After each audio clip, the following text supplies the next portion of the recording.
Hello students, हम लोग एक न्यू चैप्टर शुरू करने जा रहे हैं। इस चैप्टर का नाम है इलेक्ट्रोमैग्नेटिक वेव। जैसा कि नाम से ही पता चल रहा है, ये इलेक्ट्रिसिटी और मैग्नेटिज्म इन दोनों के फिनोमिना पे आधारित होगा। यहाँ पे हम लोग इलेक्ट्रिक फील्ड भी देखेंगे और मैग्नेटिक फील्ड दोनों ही देखेंगे।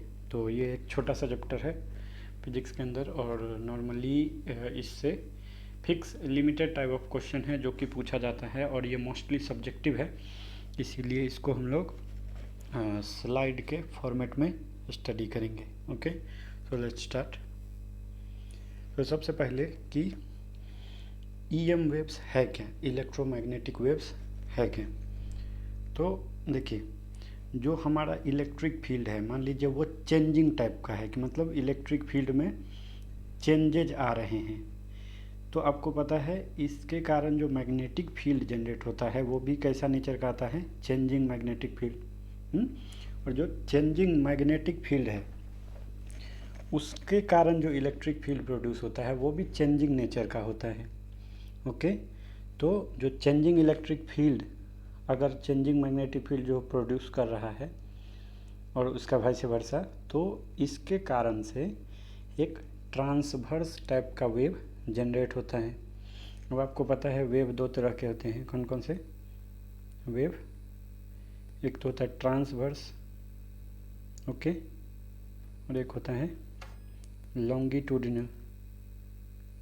तो आपने ये दोनों तरह का वेव्स का पढ़ के रखा है। एक आपने पढ़ा था वेव ऑन स्ट्रिंग में, और दूसरा आपने पढ़ा था साउंड वेव में। तो जो ट्रांसवर्स वेव होता है वो कैसे पास करता है, वो आपको क्रेस्ट एंड ट्रॉप्स के रूप में फॉर्म में आगे जाता है, इसको बोलते हैं क्रेस्ट और नीचे वाले को ट्रॉप। और लॉन्गिट्यूडिनल जो होता है वो हिंदी में उसको बोलते हैं संकुचन और विरलन, तो रेयर फैक्शन। तो ये आपने साउंड वेव के केस में देखा था कि वो क्या होता था, लॉन्गिट्यूडिनल होता था। तो अभी आपको ये पता चल गया कि जो ईएम वेव होता है वो ट्रांसवर्स नेचर का होगा, यानी जैसा वेव ऑन स्ट्रिंग पे होता है वैसा टाइप का होगा। ठीक है, तो जब भी ईएम वेव जनरेट हो रहा है उसके लिए जो हमको चेंजिंग नेचर का इलेक्ट्रिक फील्ड और चेंजिंग नेचर का मैग्नेटिक फील्ड चाहिए था, वो कैसा चाहिए था कि टाइम के साथ वो चेंज हो रहा हो, time varying electric field and magnetic field. अब देखिए ईएम वेव, मान लीजिए वेव का जो डायरेक्शन है वो एक्स एक्सिस के अलॉन्ग है। ओके, तो मैं क्या बोल रहा हूँ कि जो आपका इलेक्ट्रिक फील्ड है, जो मैग्नेटिक फील्ड है, और ये जो डायरेक्शन ऑफ प्रोपेगेशन है, ये तीनों एक दूसरे के परपेंडिकुलर आएगा। यानी इलेक्ट्रिक फील्ड देखिए किधर की तरफ है, इसमें वाई एक्सिस पे जा रहा है, तो ये ई वाई वाला है। मैग्नेटिक फील्ड कौन सा है, जेड डायरेक्शन में है। देखिए मैग्नेटिक फील्ड का ऐसा करके इसमें है। ओके, और ये तो यानी इलेक्ट्रिक फील्ड और मैग्नेटिक फील्ड एक दूसरे के परपेंडिकुलर हैं, और जो ये वेव का जो वेलोसिटी है जिसको प्रोपेगेशन बोलते हैं, जो जा रहा है वो एक्स एक्सिस के लॉन्ग है। ओके, तो ईएम वेव के अंदर आपको क्या मिलेगा, एक तो साइनूसॉइडल मतलब साइन फंक्शन, साइन थीटा जो बोलते हैं वैसा टाइप का ग्राफ। तो आपको पता है साइन का ग्राफ कैसा होता है, जीरो से ऐसे करके शुरू होता है। तो साइनूसॉइडल टाइम के साथ चेंज होता हुआ इलेक्ट्रिक फील्ड मिलेगा, मैग्नेटिक फील्ड मिलेगा, जो कि कितने डिग्री पे हैं, राइट एंगल पे हैं ईच अदर्स के साथ, और जो डायरेक्शन ऑफ प्रोपेगेशन है उसके भी परपेंडिकुलर मिलेगा आपको। ओके, चलिए, तो अभी हम लोग देखेंगे इसके बारे में कि ईएम वेव का हिस्ट्री क्या था। ओके, तो सबसे पहले इसका जो थ्योरेटिकली कि ऐसा कुछ हो सकता है वो किसने प्रेडिक्ट किया, मैक्सवेल नाम के साइंटिस्ट ने। कितने ईस्वी में, 1865 में। अब कभी भी आपको ये नीट में ईस्वी नहीं पूछा जाएगा। ओके, तो इसने क्या बोला था कि अगर हम चार्ज को एक्सेलरेट कराते हैं, ओके, एक्सेलरेटेड चार्ज है, तो ये अपने नाइबरहुड में यानी अपने आसपास मैग्नेटिक फील्ड जनरेट करता है, ओके। फिर 1887 में हर्ट्ज नाम का जो साइंटिस्ट है उसने प्रोड्यूस भी किया और डिटेक्ट मतलब देखा भी, डिटेक्ट भी किया किसको, ईएम वेव को एक्सपेरिमेंटली। मैक्सवेल ने थ्योरेटिकली बोला था कि ऐसा कुछ हो सकता है और हर्ट्ज ने एक्सपेरिमेंटली इसको प्रूव किया, ओके, फाइंड किया। कब? तो इसका जो वेवलेंथ था कितना था, 6 मीटर का वेवलेंथ को ये डिटेक्ट कर पाए थे, ओके। उसके 7 साल बाद जेसी बोस, उस समय जेसी बोस इंडियन साइंटिस्ट थे, उस अभी तो वो उनका जो आपने जगदीश चंद्र बसु के बारे में पढ़ा होगा, प्लांट के बारे में उसका काफ़ी सारा खोज था कि प्लांट में भी लाइफ होता है। तो जेसी बोस ने ईएम वेव को प्रोड्यूस किया, कितने वेवलेंथ के रेंज में, 5 mm से 25 mm तक के ईएम वेव को इसने प्रोड्यूस किया, यानी ये और थोड़ा रिफाइन किया उसको। अगला जो साइंटिस्ट है नेम है मार्कोनी। मार्कोनी ने क्या डिस्कवर किया कि अगर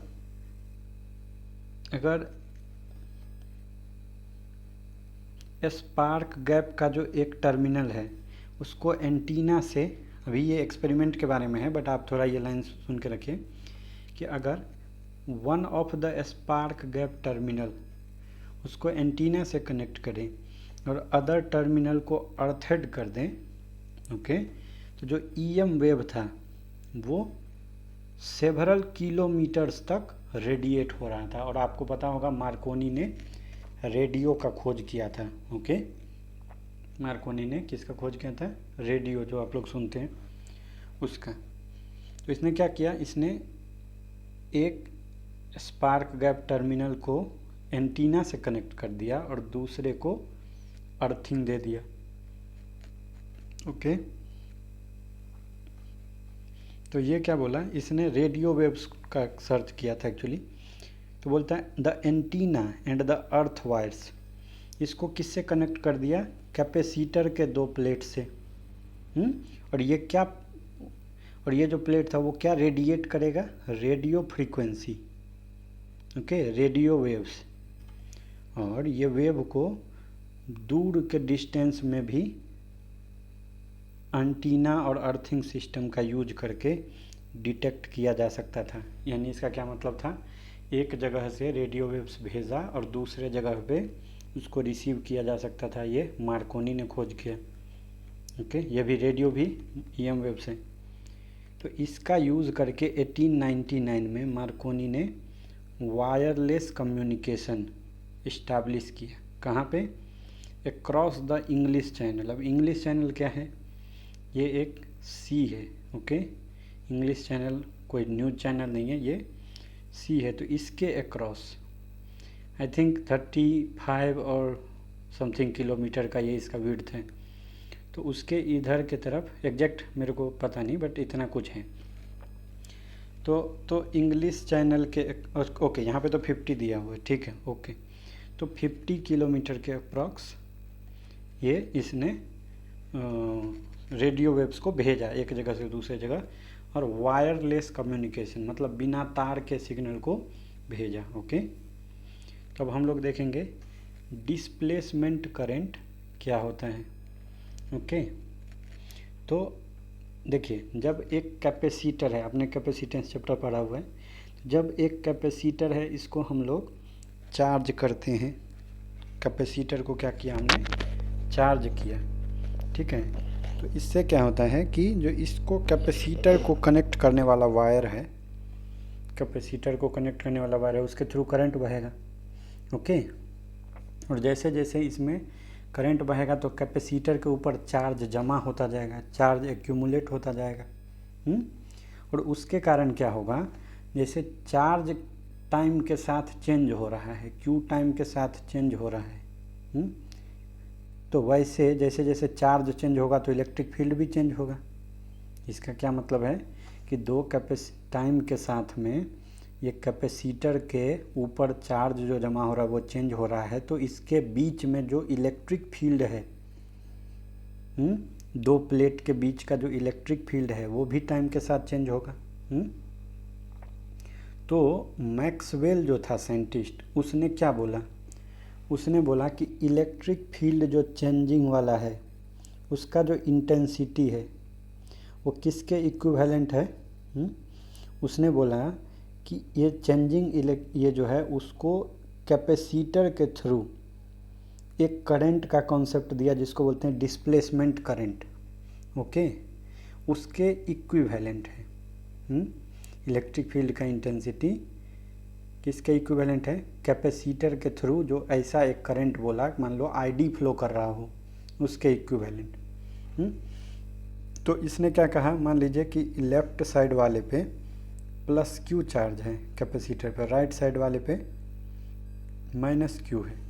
ओके, तो और ये जो प्लेट है, तो प्लेट में सिग्मा क्या हो जाएगा, चार्ज डेंसिटी, यानी क्यू बाय एरिया के बराबर। ओके, इसको बोला इसने सिग्मा। तो आपको पता है कैपेसिटर के प्लेट के बीच में जो इलेक्ट्रिक फील्ड का मान होता है वो तो सिग्मा बाय एप्सिलॉन नॉट, यानी क्यू बाय ए तो सिग्मा हो गया बट एप्सिलॉन नॉट। अब मान लीजिए कि आपको पता है कि D Q by D T को हम लोग क्या बोलते हैं, rate of change of charge, इसको ही तो करंट बोलते हैं। तो डी क्यू को लिख दें क्या, आई डी टी। तो यानी अगर हम ये डी ई लिखेंगे, डी ई, तो इसको हमको लिखना पड़ेगा D Q by A epsilon not. और डी क्यू को हम क्या लिख सकते हैं, I D T by A epsilon not. यानी अगर हम D E by D T निकालेंगे, यानी क्या हो गया, rate of change of electric field निकालेंगे, तो उसका मान आ गया आई बाई ए एप्सिलॉन नॉट। समझ रहे हैं। तो यहाँ से हमको करंट जो आ गया वो क्या आ गया, A epsilon not into D by D T. ठीक है, और एरिया तो कांस्टेंट है तो इसको हम अंदर ले सकते हैं, तो epsilon naught D by D T of E into A. और आपको पता है ई इंटू ए होता है हमारा फ्लक्स, तो ये हो जाएगा एप्सिलॉन नॉट गुने D of flux by D T. इसका क्या मतलब हो गया कि हमारा जो करंट है वो epsilon not into rate of change of flux, इसको हम बोल सकते हैं rate of change of flux बोल सकते हैं। ओके, तो जो हमारा कंडक्शन करंट है, ठीक है, पहला एक होता है कंडक्शन करंट। तो ये क्या है, तो ये है, ये वो करंट है जो फ्लो ऑफ चार्ज के कारण होता है। किसके अंदर, कोई भी कंडक्टर है उसके अंदर जो चार्ज फ्लो कर रहा है उसके कारण, चार्ज के फ्लो करने के कारण जो करंट है उसको कंडक्शन करंट बोलते हैं, और इसको आईसी से दिखाते हैं। और डिस्प्लेसमेंट करंट किसको बोलते हैं, ये वो करंट है जो इलेक्ट्रिक फील्ड के जो चेंज हो रहा है, चेंजिंग इलेक्ट्रिक फील्ड है, किसके बीच में, कैपेसिटर के प्लेट के बीच में जो चेंजिंग इलेक्ट्रिक फील्ड है डी बाई डी टी, उसके कारण जो करंट बनता है उसको क्या बोल देते हैं हम लोग, डिस्प्लेसमेंट करंट। तो अगर आपको टोटल करंट पूछेगा कि बताओ कितना है, तो टोटल करंट जो आई है वो इन दोनों के जोड़ के बराबर होगा, यानी आई सी प्लस आई डी के बराबर हो जाएगा, यानी conduction current plus displacement current के बराबर हो जाएगा। तो इसका क्या मतलब है कि, और इसके बाद आपको एम्पियर का सर्कुटल लॉ पता होगा। ये क्या होता है कि साइक्लिक इंटीग्रल, जिसको हम लोग ऐसा दिखाते हैं, of B dot D L, ये किसके बराबर होता है, होता है mu naught into I total के बराबर। यहाँ पे आई टोटल क्या है, आई सी प्लस आई डी के बराबर। तो B D L mu naught, I C का तो ऐसे लिखा, आई डी को क्या फार्मूला आया हमको, आई डी का फार्मूला आया था एप्सिलॉन नॉट गुने D five by D T. ये हो गया। तो ये वाला हम लोग बोल सकते हैं ये क्या है, ampere सर्कुटल law for total current हमने दिखा दिया। अब इसके बाद फोर मैक्सवेल इक्वेशन। तो सबसे पहले Maxwell Gauss law of electrostatics जो था वो क्या था, ई डी एस बराबर होता था cyclic integral of E D S बराबर होता था क्यू बाय एप्सिलॉन नॉट। ये क्यू क्या होता था, ये होता था क्यू इनक्लोज्ड, क्यू इनक्लोज्ड। इसके बाद गॉस लॉ का मैग्नेटिज्म में क्या था, तब बी डी एस जो होगा, डी एस क्या था, एरिया के ओवर, तो वो 0 होता था। इसके बाद ई एम आई के लिए फैराडे का क्या नियम था इलेक्ट्रोमैग्नेटिक इंडक्शन के लिए, तो वो था कि D phi by D T, ये होता है इंड्यूस ई एम एफ का जो मान होता है, इंड्यूस्ड ई एम एफ, वो rate of change of flux के बराबर होता था, D B by D T, D phi by D T के बराबर, और उसी को ई डॉट डी एल के इक्वल लिखते थे हम लोग। और जो चौथा नियम अभी हमने निकाला वो क्या है, बी डी एल बराबर mu naught I C plus I D, और आई डी का फार्मूला क्या है, epsilon naught D phi by D T के बराबर। ओके, अब हम लोग देखेंगे कि हर्ट्ज का एक्सपेरिमेंट क्या था। तो आपको अभी हमने बताया था कि हर्ट ने प्रैक्टिकली ईएम वेव को प्रोड्यूस किया था। ओके, तो हर्ट ने क्या बताया, हर्ट ने हमको बताया कि ईएम वेव, इलेक्ट्रोमैग्नेटिक वेव को ऑसिलेटिंग चार्ज, चार्ज जो ऑसिलेट कर रहा है उसके थ्रू प्रोड्यूस किया। ओके, और उसने जो एपरेटस यूज़ किया था वो ये ऐसा था, ठीक है। तो ये क्या है, ये रिसीवर था जिस पे डिटेक्ट करेगा, ये ट्रांसमीटर था, इंडक्शन कॉइल और इनपुट।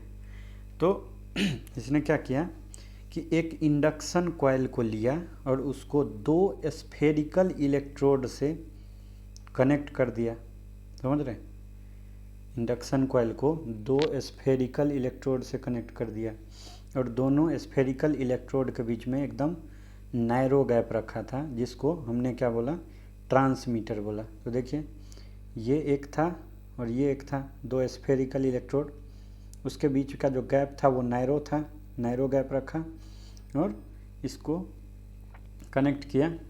ओके, इंडक्शन कॉइल से, देख रहे हैं आप इधर। अब ये कॉइल जो था, ये कॉइल क्या दे रहा है, ये शॉर्ट वोल्टेज सर्ज दे रहा है, यानी अचानक, सर्ज का मतलब होता है राइज, मतलब बढ़ना। तो ये क्या कर रहा है, शॉर्ट वोल्टेज सर्ज दे रहा है किसको, स्फीयर को। उसके कारण क्या हो रहा है, एक जो स्फीयर है वो देखिए प्लस है और दूसरा क्या है, माइनस हो जाता है। तो चूँकि इसके बीच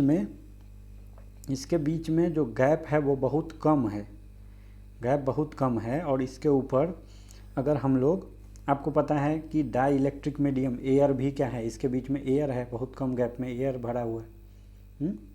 तो अगर इसका जो दोनों का वोल्टेज है, प्लस क्यू और माइनस क्यू के बीच का जो वोल्टेज है, ये इसके ब्रेक डाउन के ऊपर चला गया तो एयर भी कंडक्टिंग बन जाता था, डाई इलेक्ट्रिक भी कंडक्टर बन जाता था। तो बोल रहा है कि जैसे ही वोल्टेज बिटवीन देम, इन दोनों कंडक्टर के बीच का voltage break down voltage of air से ज़्यादा होता है, इन दोनों के बीच में क्या जनरेट होता है, स्पार्क जनरेट होता है, क्योंकि प्लस माइनस टच हो जाता है। टच मतलब कैसा, क्योंकि एयर बन गया कंडक्टिंग, ठीक है। क्या होता है, जैसे voltage between them, break down voltage of air को रीच करता है तो एयर जो गैप में है वो आयोनाइज हो जाता है, और ये बहुत तेज़ी से कंडक्ट करता है। कंडक्ट मतलब धारा प्रवाह, करंट का प्रवाह। And the discharge between the sphere becomes oscillatory, और ये ऑसिलेटिंग टाइप का नेचर का स्टार्ट हो जाता है डिस्चार्ज इसका। अब आगे क्या होता है देखिए, अब ये जो सर्किट है ये हमने जो एसी चैप्टर में पढ़ा था, एलसी सर्किट। एलसी क्या था, इंडक्टेंस और कैपेसिटेंस सर्किट टाइप का। तो इंडक्टेंस किसका लेंगे हम लोग, वो लूप का लेंगे, कॉइल का, और कैपेसिटेंस किसका लेंगे, ये जो दोनों इलेक्ट्रोड है ये हमारा कैसा एक्ट करेगा, कैपेसिटेंस जैसा, और ये इंडक्टर कॉइल तो इंडक्टेंस जैसा एक्ट करेगा ही। तो इससे क्या होता है कि बहुत हाई फ्रीक्वेंसी पे, अराउंड 100 मेगा हर्ट फ्रीक्वेंसी पे ईएम वेव का जनरेशन होता है। किसके कारण, क्योंकि आपको मैंने बताया कि जो फ्री चार्ज है, जो चार्ज है वो ऑसिलेशन में है, लूप में ऑसिलेट कर रहा है। ओके, लूप में ऑसिलेट कर रहा है फ्री चार्ज, तो उसके कारण। तो फिर अब ये तो हो गया, प्रोड्यूस हो गया EM वेव, इसको डिटेक्ट कैसा करेगा, तो इसने फिर से रिसीवर लगाया। रिसीवर क्या था, सिंगल लूप ऑफ वायर था, इसको हमने क्या बोला, और इनके बीच में भी वैसा ही था, ये स्पार्क गैप बोलते हैं इसको, गैप को स्पार्क गैप बोलते हैं। तो उसके थ्रू इसको डिटेक्ट किया, ठीक है। तो बोला कि जब भी रिसीवर के फ्रीक्वेंसी को ट्रांसमीटर के फ्रीक्वेंसी, ये जो ट्रांसमीटर था उसका फ्रीक्वेंसी मैच कर जाता था, तो इसके बीच में स्पार्क गैप जनरेट होता था। तो इसका फ्रीक्वेंसी वो सेट करके देखता था कि जो आ रहा है वो कितने फ्रीक्वेंसी पे आ रहा है। तो ये था आपका हर्ट का एक्सपेरिमेंट, ओके। तो अब आगे देखेंगे कि EM वेव के कुछ प्रॉपर्टी के बारे में देखेंगे कि क्या क्या प्रॉपर्टी EM वेव के अंदर पाया जाता है। जो आपका ये दो इक्वेशन है, मैक्सवेल का तीसरा एंड चौथा इक्वेशन, इसको यूज़ करके, मैक्सवेल का तीसरा और चौथा इक्वेशन को यूज़ करके ये दो इक्वेशन बनाए हैं। वो इक्वेशन क्या है कि del 2E/del x2, यानी दो बार डिफ्रेंसिएशन किया इलेक्ट्रिक फील्ड को x के रिस्पेक्ट में, वो होता है μ0 ε0 इंटू del 2E/del t2, यानी इलेक्ट्रिक फील्ड को टाइम के रिस्पेक्ट में दो बार डिफ्रेंशिएट किया, इसके बराबर। वैसे del 2B/del x2, यानी जब मैग्नेटिक फील्ड का भी किया तो वो भी μ0 ε0 del 2B/del t2। तो आपका जो इलेक्ट्रिक फील्ड और मैग्नेटिक फील्ड जो है EM वेव के अंदर, वो इन दोनों इक्वेशन को सेटिस्फाई करना चाहिए। इसके बाद आपको पता है कि जो भी इलेक्ट्रोमैग्नेटिक वेव है वो वैक्यूम के अंदर लाइट के स्पीड से चलता है, और फिर लाइट का स्पीड निकालते कैसे हैं, तो लाइट का स्पीड का फार्मूला होता है 1/√μ0 इंटू ε0। और आपको μ0 और ε0 का मान अगर याद है तो आप उसको रख के देखिए, तो वो लगभग 3 × 10⁸ के आसपास आएगा मीटर पर सेकेंड। तो यहाँ से एक बात सीखने को मिला कि EM वेव का स्पीड लाइट के स्पीड के बराबर होता है, ओके। अब आपको मैंने बताया था कि इलेक्ट्रिक और मैग्नेटिक फील्ड जो है किसका, EM वेव का, वो एक दूसरे के परपेंडिकुलर होंगे, और EM वेव जिस डायरेक्शन में जा रहा है, ओके, EM वेव का जो वेव जिस डायरेक्शन में जा रहा है, जिसको प्रोपेगेशन का डायरेक्शन बोलते हैं, उसके भी ये परपेंडिकुलर होगा, है ना। अभी तो बताएं कि आपका इलेक्ट्रिक फील्ड और मैग्नेटिक फील्ड दोनों एक दूसरे के परपेंडिकुलर तो होगा ही, साथ में ये डायरेक्शन ऑफ प्रोपेगेशन के भी परपेंडिकुलर होगा। और ये जो EM वेव होता है वो किस टाइप का होता है, ट्रांसवर्स वेव होता है, ओके। फिर देखिए, अब ये इक्वेशन के बेस पे आपको 2-3 सवाल देखने को मिल जाएगा कि जब हम लोग EM वेव के अंदर इसका वो निकालते हैं, इलेक्ट्रिक फील्ड और मैग्नेटिक फील्ड का रेशियो E/B, तो वो बराबर आता है C के, C क्या है, स्पीड ऑफ लाइट के बराबर आता है। तो आपको ये भी याद रखना है। अब EM वेव, अगर वेव है वो चल रहा है तो उसके पास कुछ न कुछ तो एनर्जी रहेगा, इलेक्ट्रोमैग्नेटिक वेव के पास एनर्जी रहेगा। तो बोलता है कि rate of flow of energy, rate of flow of energy in a unit area, किसी भी यूनिट एरिया से, एरिया का मान दे दिया 1, उससे जो एनर्जी का जो फ्लो हो रहा है, मान लीजिए ये है पर यूनिट टाइम du/dt, उसको हम लोग बोल देते हैं पॉइंटिंग वेक्टर। क्या बोल देते हैं, पॉइंटिंग वेक्टर। तो वो जो पॉइंटिंग वेक्टर होता है वो होता है E×B/μ0 के बराबर, E×B/μ0 के बराबर होता है पॉइंटिंग वेक्टर। और ये क्या है, ये है कितना energy per unit time flow कर रहा है पर यूनिट एरिया से। ओके, अब EM वेव इसके अंदर मोमेंटम भी होता है, ये मोमेंटम को भी कैरी आता है। और जैसे मोमेंटम आया तो ये प्रेशर एग्जर्ट करेगा किसी भी सरफेस पे, और उस प्रेशर का नाम हम लोग क्या देते हैं, रेडिएशन प्रेशर। ठीक है, मान लीजिए आपके पास कोई भी इलेक्ट्रोमैग्नेटिक वेव है जिसका पॉइंटिंग वेक्टर S है। ठीक है, तो और ये अगर देखिए कोई भी सरफेस पे, अगर सरफेस किस किस तरह का हो सकता है, सरफेस या तो अपने ऊपर गिरने वाले वेव को पूरा एब्जॉर्ब कर ले, एब्जॉर्ब कर ले, तो जो फाइनल मोमेंटम हो जाएगा वो जीरो हो जाएगा क्योंकि वेलोसिटी जीरो हो गया। ठीक है, अगर पूरा परफेक्टली रिफ्लेक्टिंग हो जाए तो चेंज 2 गुना के बराबर हो जाएगा। यानी क्या बोल रहा हूँ, P इनिशियल अगर P है तो चेंज इन मोमेंटम कितना आएगा, PA के बराबर आ जाएगा। रिफ्लेक्टिंग है तो P से P फाइनल जो होगा वो -P के बराबर होगा क्योंकि उल्टा वापस भेजेगा उल्टा करके, और P इनिशियल P था, तो चेंज इन मोमेंटम कितना आएगा, 2P के बराबर आ जाएगा। तो देखिए, तो जब परफेक्टली एब्जॉर्बिंग टाइप का है तो P का मान आता है S/C, जब परफेक्टली रिफ्लेक्टिंग है तो आता है 2S/C के बराबर। S क्या था, S आपको मैंने फार्मूला बताया था, वो क्या था, E×B/μ0 के बराबर। ओके, चलिए आगे। तो ये प्रेशर कितना एग्जर्ट करेगा वो आपको क्वेश्चन में पूछा जा सकता है। अब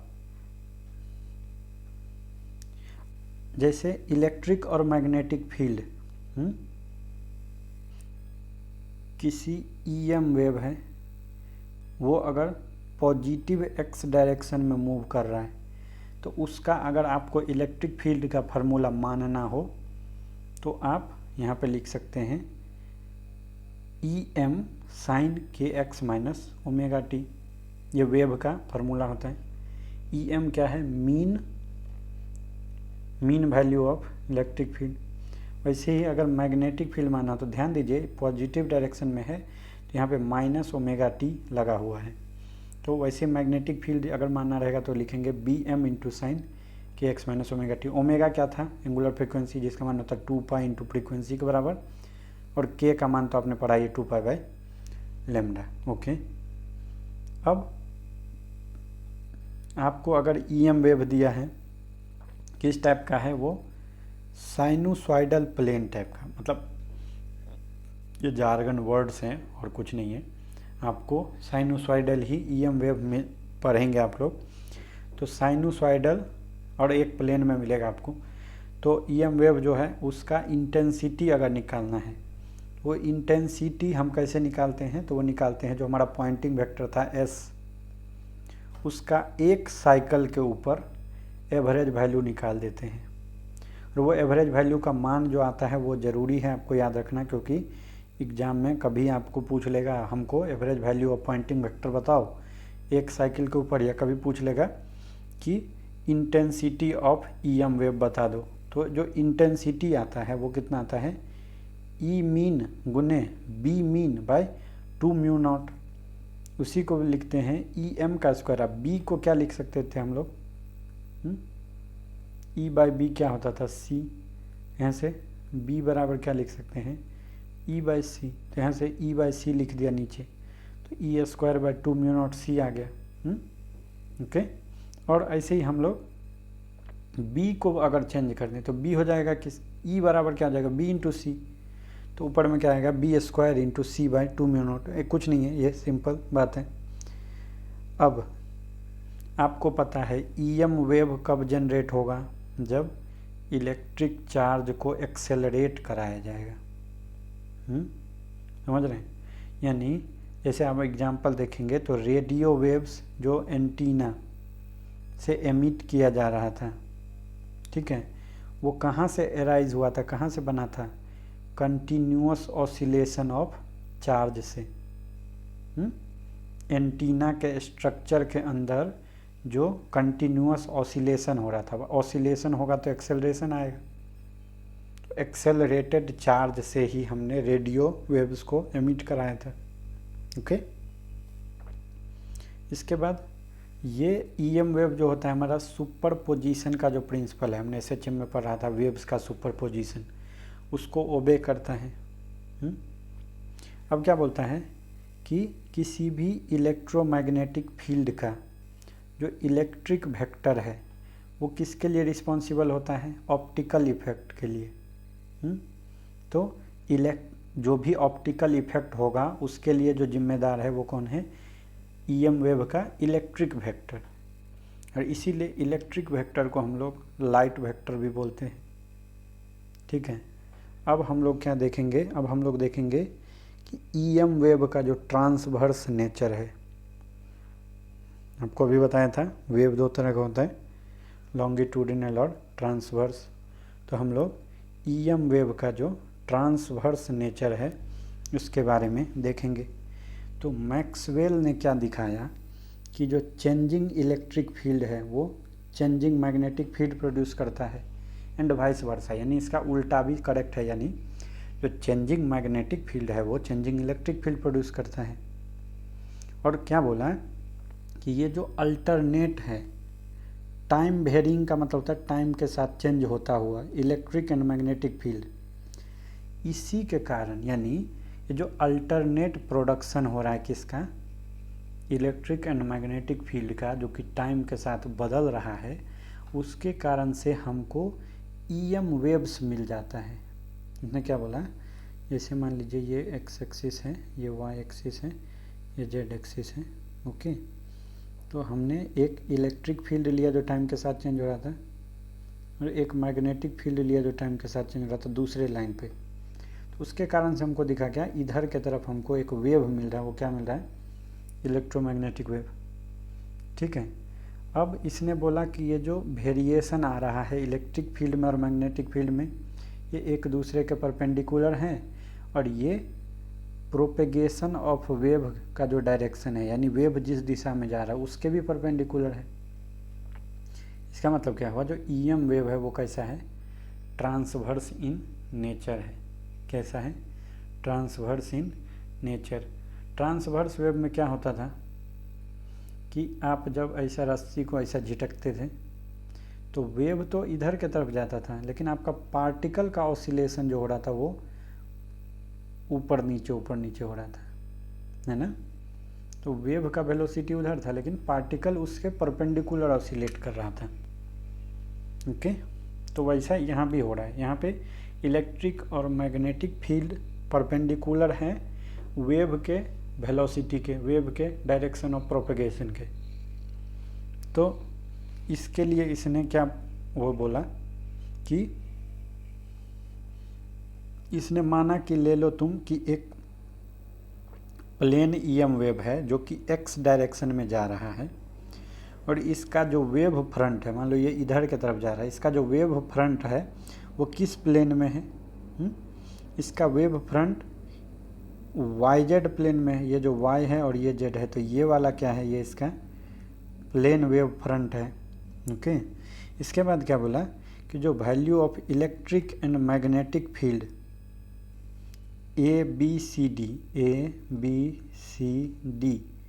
के लेफ्ट साइड में किस पे डिपेंड करेगा, ये डिपेंड करेगा ये एक्स पे और टाइम पे। क्या बोला, जो इलेक्ट्रिक फील्ड और मैग्नेटिक फील्ड है बी सी डी के लेफ्ट में, इस साइड में, यहाँ पे किसी भी पॉइंट पे, वो एक्स और टाइम पे डिपेंड करेगा, और वो वाई एंड जेड पे डिपेंड नहीं करेगा। ठीक है, क्यों, क्योंकि ये प्लेन वेव फ्रंट है जो कि एक्स डायरेक्शन में जा रहा है, इसीलिए इसका इलेक्ट्रिक फील्ड एक्स और टाइम पे ही डिपेंड करेगा। ओके, चलो, अब गॉस लॉ हमको पता है। गॉस लॉ ने क्या बोला था, गॉस लॉ ने बोला था कि जो टोटल फ्लक्स होता था, हमारा फ्लक्स होता था चार्ज इनक्लोज्ड बटे कितना, एप्सिलॉन नॉट के बराबर। तो हमको बोल रहा है कि A B C D E F O G, A B C D E F O G, इसके अंदर का जो फ्लक्स आएगा वो कितना आएगा, 0 आएगा। क्यों? क्योंकि ये इसके अंदर कोई चार्ज है ही नहीं। यानी इसने क्या बोला था,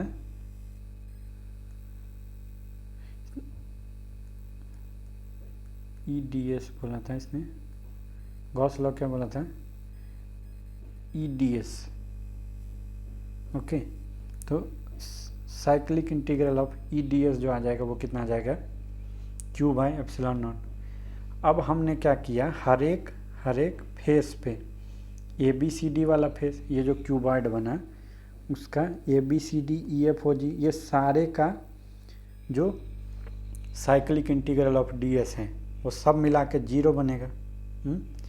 अब क्या बोल रहा है कि इलेक्ट्रिक फील्ड हमारा y और z पे तो डिपेंड कर नहीं रहा है, ठीक है। तो जो भी फ्लक्स आ रहा है, फ्लक्स वो केवल मतलब फ्लक्स जो है coming from normal to y and z axis cancel out in pairs. इसका क्या मतलब हुआ, ओ सी डी जी ये वाला और ए बी एफ ई ये वाला, ये दोनों अपने फ्लक्स को पेयर में क्या करेगा, 0 करेगा, ऐसे करके। ओके, ऐसे ही हम अगर इनको देखेंगे ए डी जी ई और बी सी ओ एफ, तो उसको भी 0 करेगा। और यहाँ से हम देखते हैं क्या चीज़ कि ए बी सी डी और ई एफ ओ जी, उसका भी समेशन हमको 0 मिलता है।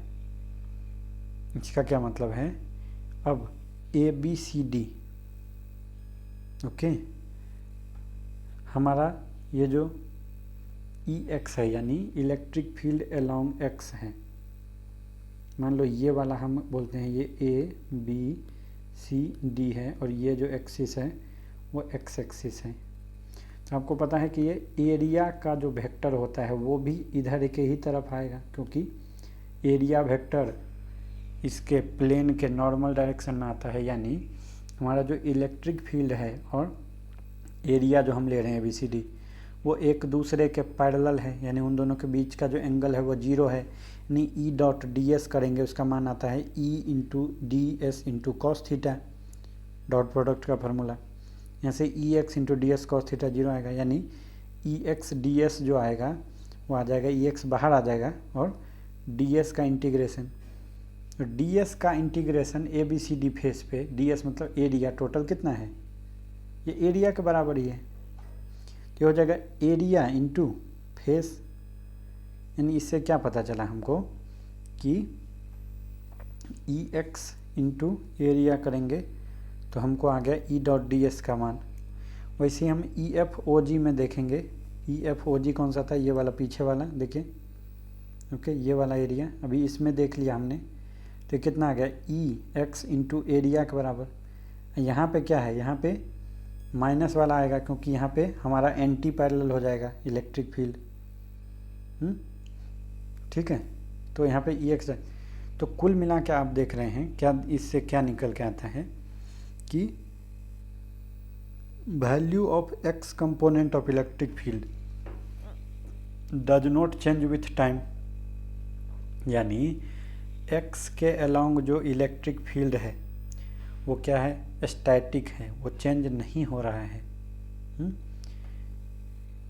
Static electric field can not propagate the wave, hence electric field जो पैरेलल है किसके, प्रोपेगेशन ऑफ वेव के, वो 0 होगा। यानी क्या बोल रहा है, अगर वेव एक्स डायरेक्शन में जा रहा था, अब ये टाइम वेरिंग है ही नहीं, चेंज विथ टाइम हो ही नहीं रहा वहाँ का इलेक्ट्रिक फील्ड, एक्स डायरेक्शन का इलेक्ट्रिक फील्ड टाइम के साथ चेंज नहीं हो रहा है, तो इसका मतलब है कि एक्स डायरेक्शन में जो इलेक्ट्रिक फील्ड है वो क्या है, वो 0 है। इसका मतलब क्या है कि जो भी इलेक्ट्रिक फील्ड होगा वो हमारे वेव के प्रोपेगेशन के परपेंडिकुलर डायरेक्शन में होगा। ऐसा ही हम मैग्नेटिक फील्ड के लिए भी प्रूव कर सकते हैं कि जो भी हमारा मैग्नेटिक फील्ड होगा वो वेव के प्रोपेगेशन के परपेंडिकुलर डायरेक्शन में होगा। अब हमने देख लिया कि इलेक्ट्रिक और मैग्नेटिक फील्ड दोनों ही वेव के प्रोपेगेशन से, वेव जिधर जा रहा है उसके 90 डिग्री पे है, 90 डिग्री पे है, तो यहाँ से ये प्रूफ हो जाता है कि जो हमारा EM वेव है वो ट्रांसवर्स नेचर का है। ओके, अब देखिए, अब क्या बोलता है कि जब भी कैपेसिटर को हम लोग बैटरी के अक्रॉस कनेक्ट कर देते हैं, तार से जोड़ देते हैं उसको, तो एक फ्लो होता है किसका, कंडक्शन करंट का, यानी चार्ज का फ्लो होता है।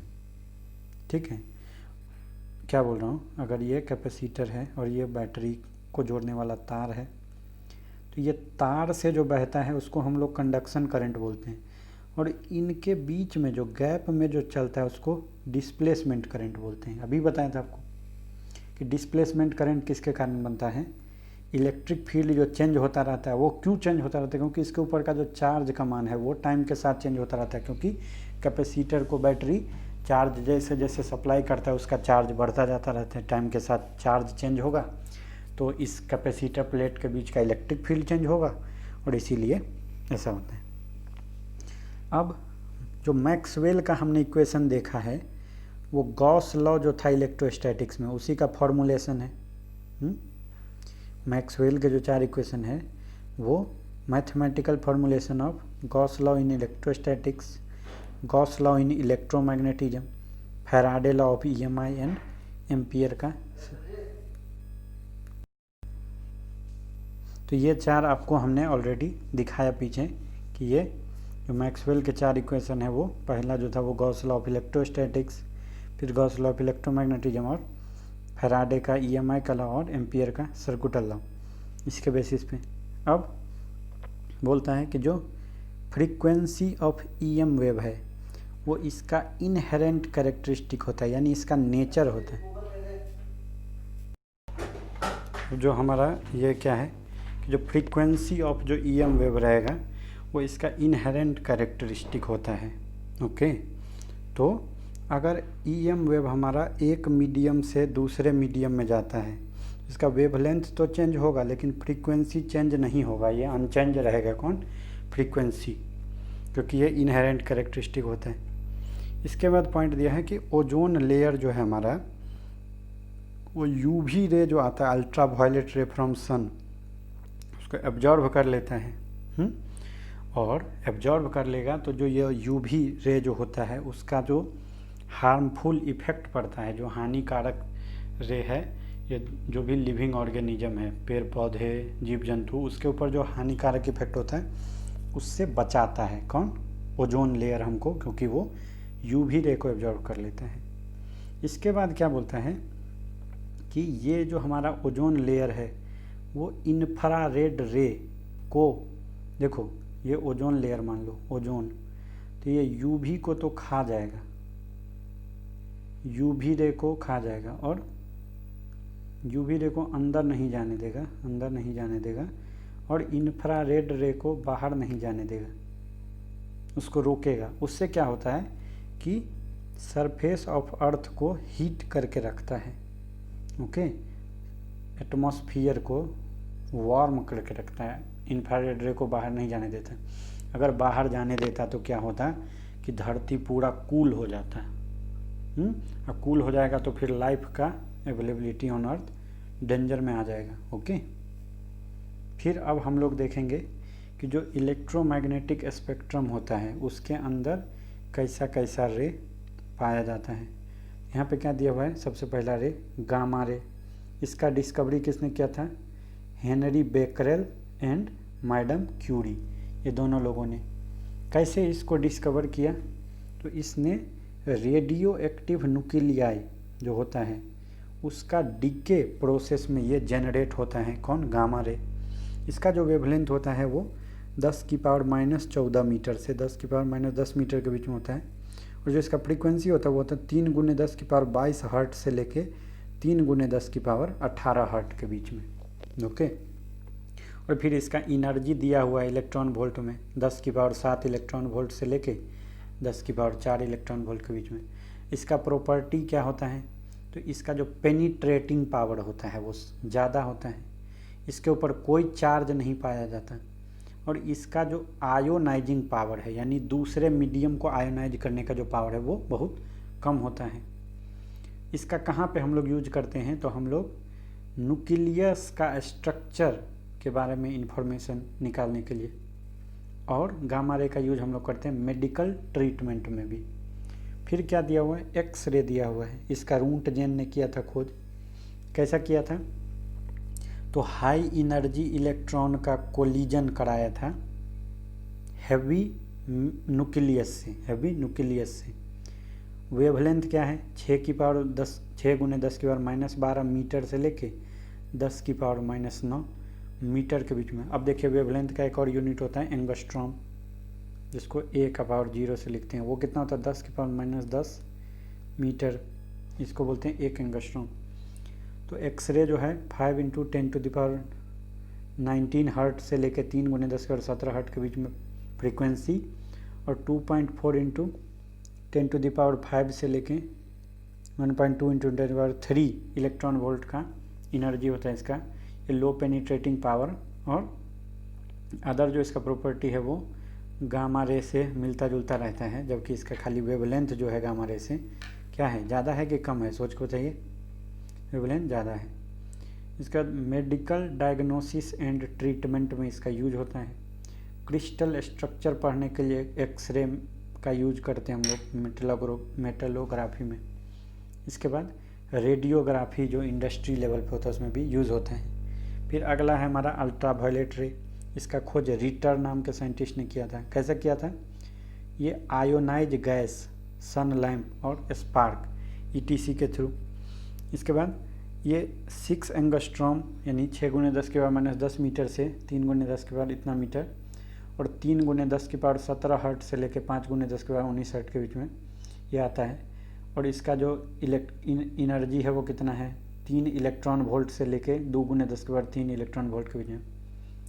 ये लाइट के सारे प्रॉपर्टी को शो करता है और ये फोटो इलेक्ट्रिक इफेक्ट में भी शो करता है। ये हमको इसका यूज़ हम लोग करते हैं एडल्ट्रेशन का मतलब लिखिए मिक्सिंग।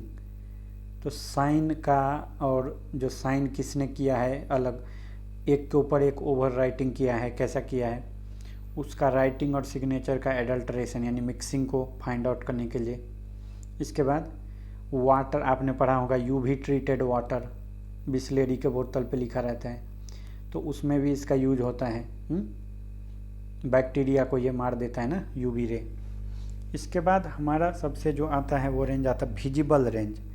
इसमें हम लोग लाइट को देखते हैं, तो इसका रेंज कितना आता है, वेवलेंथ 3.8 × 10 की पावर -7 से लेके 7.8 × 10 की पावर -7 मीटर तक। ठीक है, इसको कैसे न्यूटन ने खोज किया था। इसका आउटर ऑर्बिट ऑफ इलेक्ट्रॉन का जो ट्रांजिशन होता है, जो इलेक्ट्रॉन आउटर ऑर्बिट में रहता है वैलेंस इलेक्ट्रॉन, उसका जो ट्रांजिशन होता है उसके थ्रू उत्पन्न किया। गैस डिस्चार्ज ट्यूब और इनकैंडिसेंट सॉलिड एंड लिक्विड से मिला। अब ये दिया हुआ है वायलेट, विबग्योर जो हम लोग पढ़ते थे, blue, green, yellow, orange, red, तो उनका अपना एनर्जी, फ्रीक्वेंसी और वेवलेंथ आपको दिया हुआ है। हम लोग जो देखते हैं वो केवल विजिबल रेंज को देख पाते हैं, और मोलेकुलर स्ट्रक्चर में भी इसका ये, और ये सेंसिटिव टू ह्यूमन आई होता है। ये हमारे आँखों में सेंसेशन उत्पन्न करता है ताकि हम चीज़ों को देख पाएँ। ओके, अब हम लोग देख रहे हैं कौन सा रे, इंफ्रारेड वेव्स। तो इसका जो खोज किया था विलियम हर्सल नाम के साइंटिस्ट ने किया था। ये कैसे प्रोड्यूस किया, तो ये rearrangement of outer orbital of electron in atoms and molecules, change of molecular vibrational and rotational energies उसके थ्रू, और कोई भी बॉडी जो हाई टेम्परेचर पे है, जिसका टेम्परेचर ज़्यादा है, वो इंफ्रारेड वेव तो जनरेट करता ही है। इसके बाद इसका रेंज दिया वेवलेंथ का 7.8 × 10⁻⁷ से 10 की पावर -3। फिर ये एनर्जी, ये प्रॉपर्टी है, ये थर्मल इफेक्ट शो करता है। और इसका लाइट इसका अगर आप ये वेवलेंथ छोड़ दीजिए तो उसको छोड़ के बाकी सारे प्रॉपर्टी लाइट से मिलता जुलता है। इसका इंडस्ट्री में यूज होता है, मेडिकल क्षेत्र में होता है और एस्ट्रोनॉमी में यूज होता है। फॉग डिटेक्शन में भी इसका यूज फॉर फॉग और हेज फोटोग्राफी। इसका क्या मतलब है कि फॉगी या हेजी टाइप का, हेजी मतलब धुंधला, फोटोग्राफी करने के लिए यूज होता है। और मोलेकुलर स्ट्रक्चर को इलूसिडेट मतलब एक्सप्लेन करने के लिए भी इसका यूज होता है। फिर हम लोग माइक्रोवेव का खोज हार्ट ने किया था। ये क्लिस्ट्रॉन ट्यूब के मदद से, जो कि एक स्पेशल इलेक्ट्रॉनिक डिवाइस है, उसके यूज से जनरेट किया। ये 0.3 मीटर से लेके 10⁻³ मीटर और 3 × 10⁻11 हर्ट से लेके 10⁻9 हर्ट तक फ्रीक्वेंसी रेंज है इसका। ये वेवलेंथ है, ये एनर्जी है इसका। ओके, ये यूज होता है रिफ्लेक्शन, रिफ्रैक्शन एंड डिफ्रैक्शन, ये तीनों फिनोमिना को शो करता है। इसका यूज होता है रडार एंड टेली कम्युनिकेशन में, रडार में इसका यूज होता है माइक्रोवेव का। ओके, और मोलेकुलर स्ट्रक्चर का जो फाइन डिटेल्स है उसके एनालिसिस में भी यूज होता है। आगे क्या है, रेडियो वेव्स। रेडियो वेव्स का खोज मार्कोनी ने किया था। ये रेडियो स्पेक्ट्रम के अंदर क्या क्या पाया जाता है, तो एक तो super high frequency, ultra high, very high. Okay, क्या बोल रहा हूँ, रेडियो वेव के अंदर एक तो सुपर हाई, अल्ट्रा हाई और वेरी हाई फ्रीक्वेंसी पाया जाता है, जिसका फ्रीक्वेंसी यहाँ पे आपको दिया हुआ है। ओके, 3 × 10⁻9 से 3 × 10⁸, ये 3 × 10⁻10 से 3 × 10⁹, इसको सुपर हाई, अल्ट्रा हाई और वेरी हाई फ्रीक्वेंसी हम लोग बोलते हैं। 3 × 10⁸ से 7 के बीच में वेरी हाई। ओके, तो इसका यूज कहाँ पे होता है, रडार में होता है। रेडियो एंड रडार का यूज़ करके हम लोग एरोप्लेन, आसमान में कहाँ पे एरोप्लेन है, वो जो ATC होता है ना, एयर ट्रैफिक कंट्रोलर, उसको दिख जाता है। तभी तो पता चलेगा पाकिस्तान से कोई विमान उड़ा अटैक करने के लिए, तो हम पहले ही पता कर लेंगे रडार से। रेडियो एंड सैटेलाइट कम्युनिकेशन है, उसमें इसका यूज होता है माइक्रोवेव का, रेडियो वेव का। रडार और टेलीविज़न ब्रॉडकास्टिंग, जो कि छोटे दूरी पे किया जाना हो तो शॉर्ट डिस्टेंस कम्युनिकेशन, उसमें टेलीविज़न कम्युनिकेशन में। इसके बाद एक होता है हाई, मीडियम और लो फ्रीक्वेंसी और वेरी लो फ्रीक्वेंसी, तो उसका वेवलेंथ दिया है। तो आप देख रहे हैं जैसे जैसे वेवलेंथ बढ़ेगा फ्रीक्वेंसी आपका क्या होगा, कम होगा, क्योंकि आपने क्या पढ़ा है, V = n लैम्डा होता है नहीं। चलिए, तो इसके लिए इसका मीडियम डिस्टेंस कम्युनिकेशन में इसका यूज होता है कि इसका हाई फ्रीक्वेंसी का मीडियम मतलब ये सब का यूज जो होता है उसी में होता है। मैरीन और नेविगेशन में, लॉन्ग रेंज कम्युनिकेशन में, लॉन्ग डिस्टेंस के कम्युनिकेशन में, इसमें इसका यूज होता है। ओके, तो अब इसमें हम लोग क्वेश्चन सॉल्व करेंगे। तो सबसे पहले क्या बोल रहा है कि एक प्लेन इलेक्ट्रोमैग्नेटिक वेव है जिसका इलेक्ट्रिक फील्ड का जो फ्रीक्वेंसी दिया हुआ है वो दिया हुआ है 2 × 10⁻10 हर्ट एंड उसका एम्पलीट्यूड दिया है 48 वोल्ट पर मीटर। तो मैग्नेटिक फील्ड का हमको एम्पलीट्यूड पूछा है। आपको पता है कि मैग्नेटिक फील्ड का जो एम्पलीट्यूड होता है वो होता है इलेक्ट्रिक फील्ड का एम्पलीट्यूड बट्टे c के बराबर। और c का मान क्या होता है, लाइट के स्पीड होता है 3 × 10⁸। तो हमको इलेक्ट्रिक फील्ड का मैग्नीट्यूड E का मान 48 दिया है, उसको इससे डिवाइड करेंगे तो क्या निकल के आ जाएगा, मैग्नेटिक फील्ड का एम्पलीट्यूड।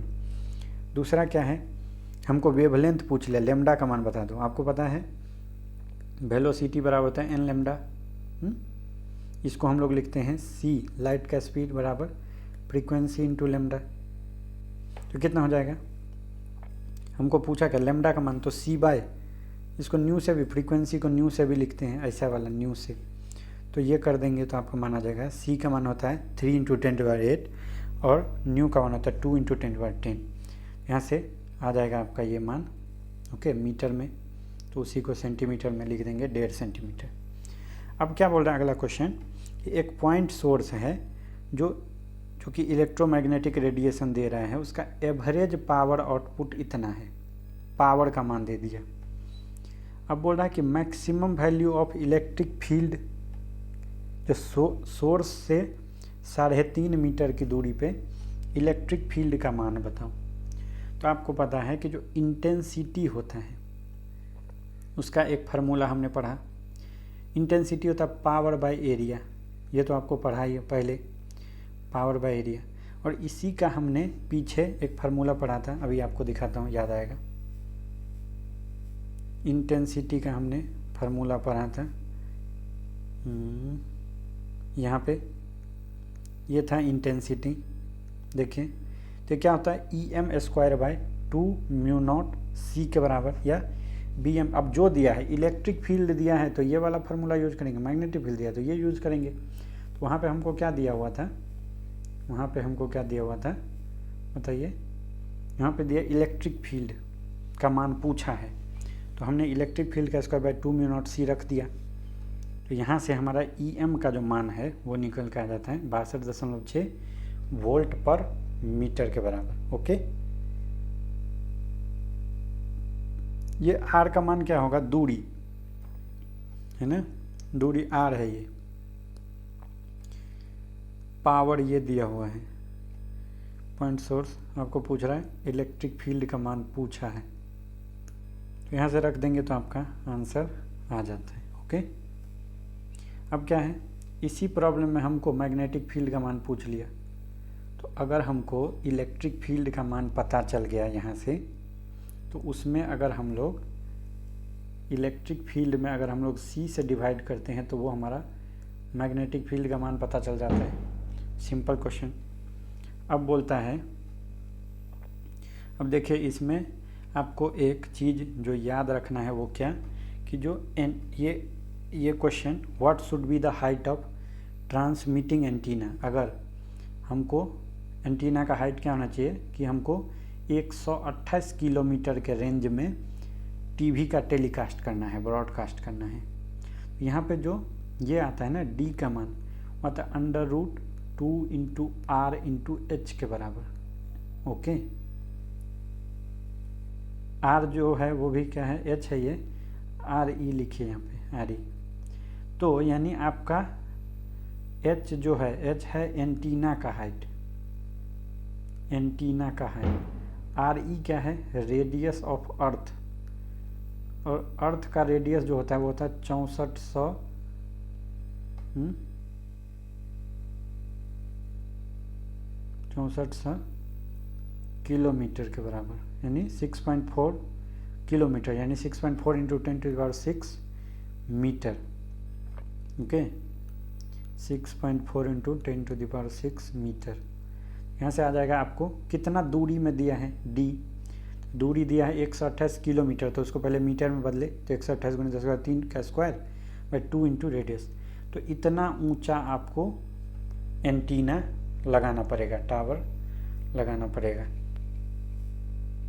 इसके बाद क्या बोलता है कि एक और क्वेश्चन है कि area to be covered for TV is doubled, area को डबल कर दिया। तो बोलता है हाइट ऑफ एंटीना को क्या करना पड़ेगा। तो आपको पता है कि एरिया जो होता है ट्रांसमिशन का वो पाई × D² के बराबर होता है, और D का मान होता है 2 गुने हाइट गुने रेडियस के बराबर, अर्थ के बराबर।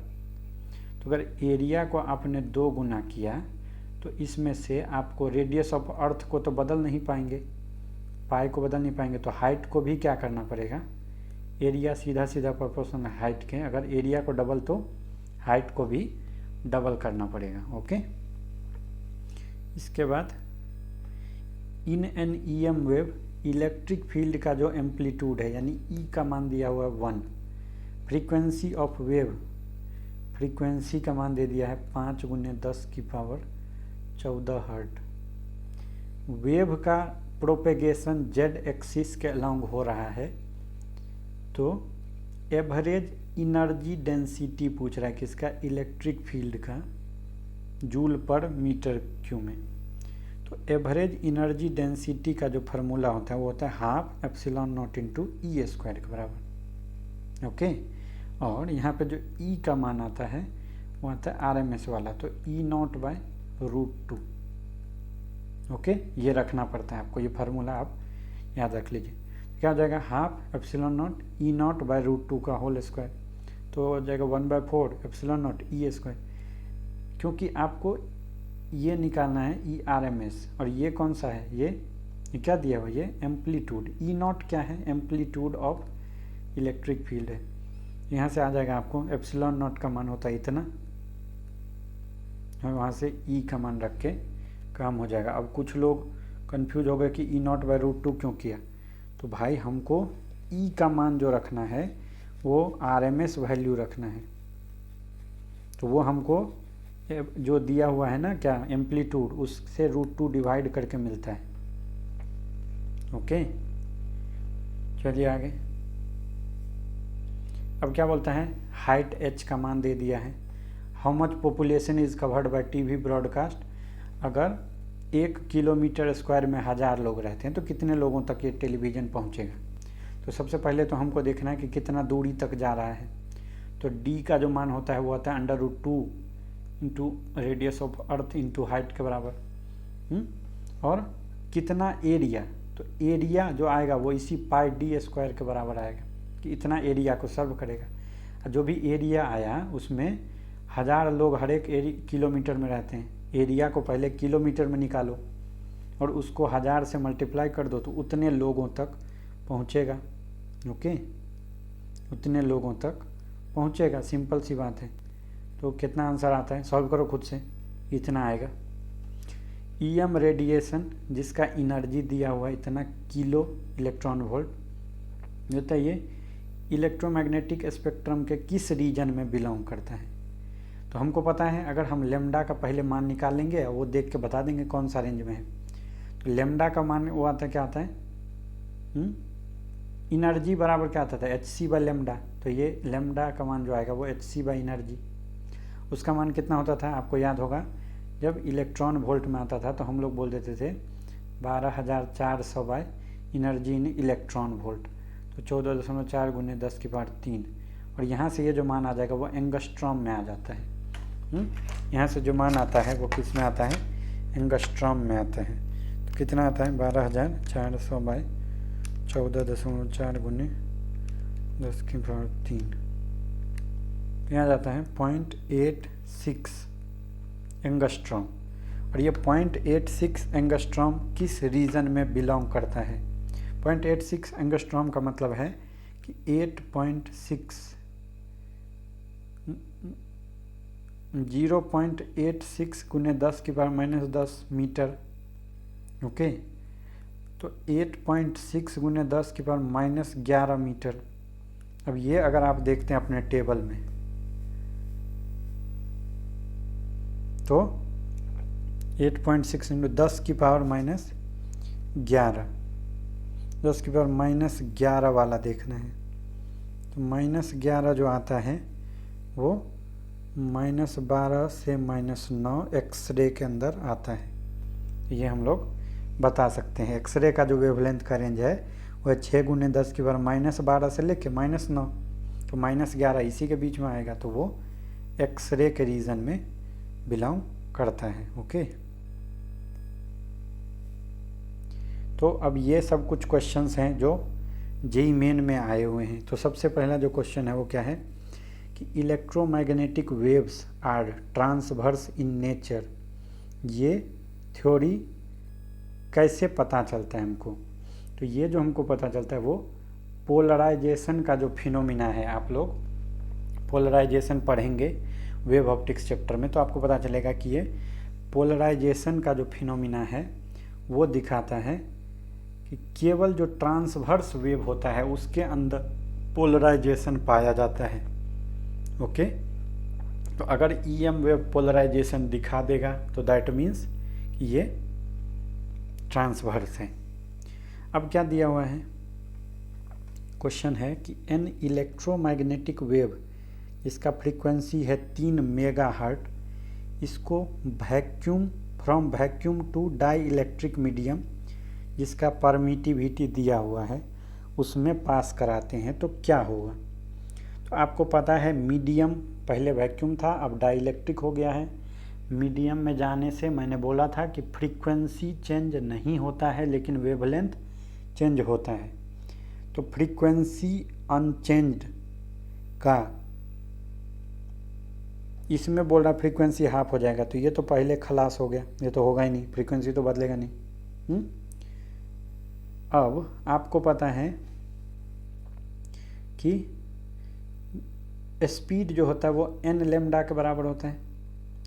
n क्या है? फ्रीक्वेंसी, यानी f लेमडा भी बोलते हैं। ये तो चेंज नहीं हो रहा है, तो अगर हम पहले मीडियम में बट्टा वैक्यूम में देखेंगे स्पीड का रेशियो, तो वो लेमडा के रेशियो के बराबर हो जाएगा, मीडियम बट्टे वैक्यूम के रेशियो के बराबर।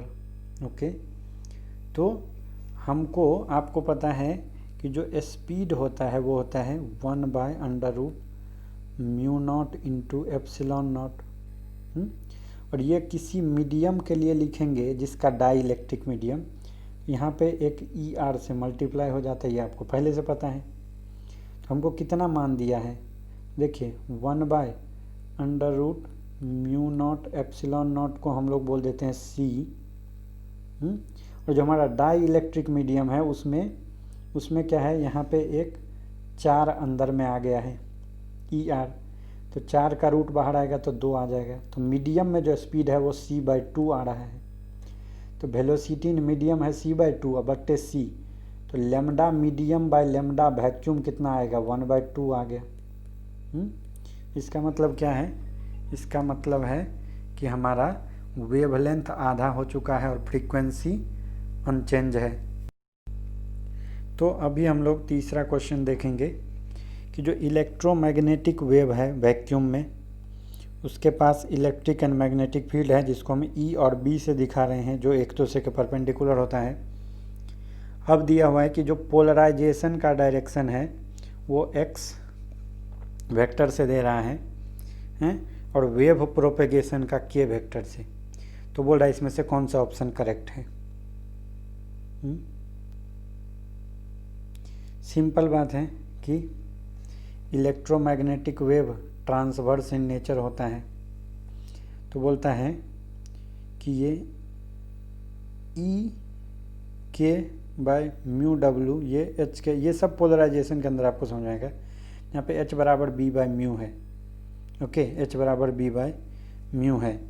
तो सिंपल आप समझिए कि ये जो वेव प्रोपेगेशन K होगा, K वो भी H के परपेंडिकुलर होगा और K E के परपेंडिकुलर होगा। यानी जो हमारा X है ना, पोलराइजेशन वेक्टर, वो इलेक्ट्रिक फील्ड के पैरेलल होगा, और जो K है, K वो K E क्रॉस B के पैरेलल होगा। ये आप चाहें तो थोड़ा याद भी रख सकते हैं। क्या बोल रहा हूँ मैं कि डायरेक्शन ऑफ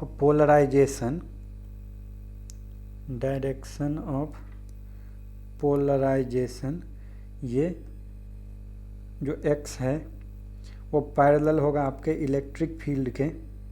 ओके, और वेव प्रोपेगेशन, आपको पता है वेव का जो प्रोपेगेशन होता है वो परपेंडिकुलर E के भी होता है और इलेक्ट्रिक फील्ड के भी और मैग्नेटिक फील्ड के भी। इसका मतलब आपको पता है E क्रॉस B का जो मान आता है वो ऐसा आता है कि वो E के भी परपेंडिकुलर रहेगा, B के भी परपेंडिकुलर रहेगा, और यही तो हमारा डायरेक्शन होता है किसका, वेव प्रोपेगेशन का। इसीलिए जो वेव प्रोपेगेशन का डायरेक्शन है वो E क्रॉस B के पैरेलल आ जाएगा। इसका क्या मतलब है कि जो वेव का प्रोपेगेशन है वो इलेक्ट्रिक फील्ड के डायरेक्शन के भी परपेंडिकुलर है और मैग्नेटिक के भी परपेंडिकुलर है, इसीलिए ये E क्रॉस B के अलोंग आएगा। ओके, अगला क्वेश्चन क्या है कि the magnetic field in travelling EM wave है जब पीक वैल्यू इतना,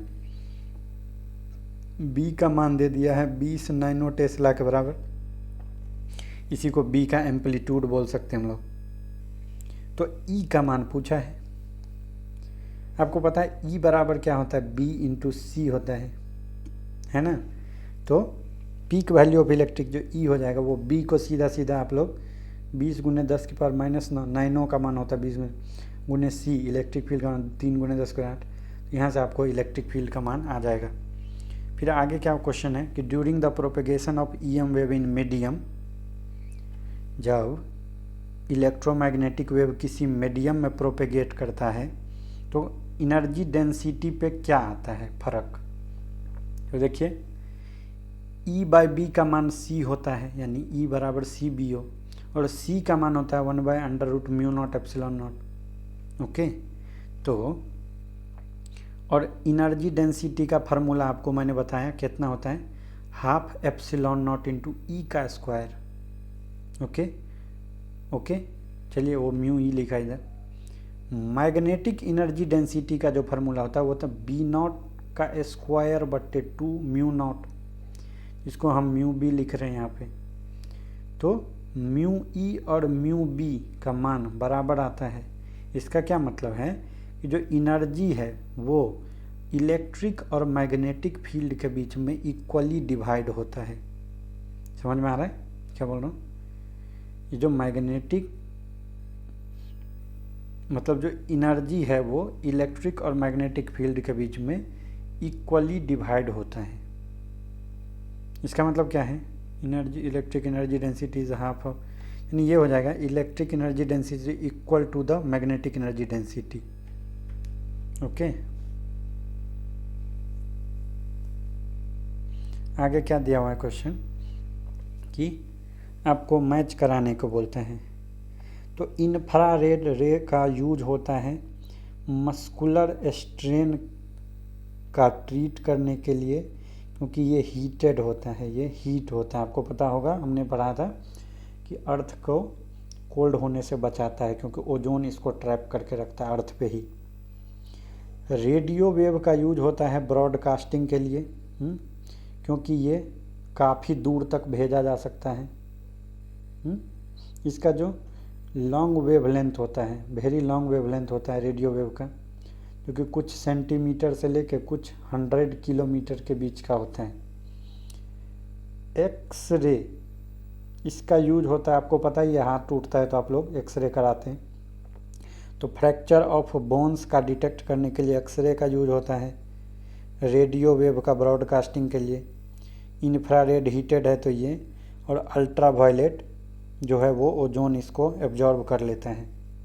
ओके, तो आंसर क्या हो जाएगा, आंसर हो जाएगा 1 2 3 4। मैचिंग ही करा के दिया था आपको ऑलरेडी, 2004 जेईई मेन में आया था जिस साल मैंने ये एग्ज़ाम लिखा था उसके बाद arrange the following electromagnetic radiation पर quantum in order of increasing energy. बोलता है एनर्जी का इंक्रीजिंग ऑर्डर, यानी पहले कम वाले को लिखो, उससे बड़ा, उससे बड़ा, उससे बड़ा। तो एनर्जी आपको पता है, एनर्जी E बराबर होता है hc/λ। तो अगर लैम्डा ज़्यादा होगा तो एनर्जी उसका कम होगा। ओके, अब आपको पता है कि रेडियो वेव का लैम्डा तो ज़्यादा होता है। ओके, तो आप देखिए सबसे गामा रे का एनर्जी सबसे ज़्यादा होता है, क्योंकि इसका वेवलेंथ सबसे कम होता है। उसके बाद एक्स रे, फिर अल्ट्रावायलेट, फिर विजिबल, फिर इंफ्रारेड, फिर रेडियो वेव। तो रेडियो वेव का जो लैम्डा है वो सबसे ज़्यादा है, उसका एनर्जी सबसे कम होता है। तो सबसे कम एनर्जी किसका, रेडियो का, फिर इंफ्रारेड का, फिर विजिबल का, फिर यूवी, फिर ये। और ये आपको याद रखना है, ये स्पेक्ट्रम। तो हमारा क्या आंसर आ जाएगा कि पूछा हमको एनर्जी का डिक्रीजिंग ऑर्डर बताओ, नहीं इंक्रीजिंग ऑर्डर बताओ। तो सबसे कम आएगा रेडियो वेव का एनर्जी, फिर येलो लाइट का, फिर ब्लू लाइट का, फिर एक्सरे का। तो कौन सा आंसर हो जाएगा इसका, सी। ओके,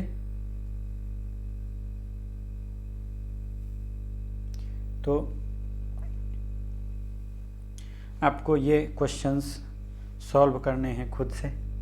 ओके, इसमें से आप लोग अपने कॉपी में आंसर लिखिए और फिर मैं आंसर बताऊंगा, देखते हैं किस किस का सही होता है। सबसे पहला क्वेश्चन है कि एक मैग्नेटिक फील्ड जो है उसको प्रोड्यूस किया जा सकता है किस किस के हेल्प से, मूविंग चार्ज के द्वारा, इलेक्ट्रिक फील्ड अगर चेंज हो रहा है उसके द्वारा, दोनों के ही द्वारा या किसी के भी द्वारा नहीं। आप इसका आंसर लिखिए अपनी कॉपी में जो भी आया। ओके।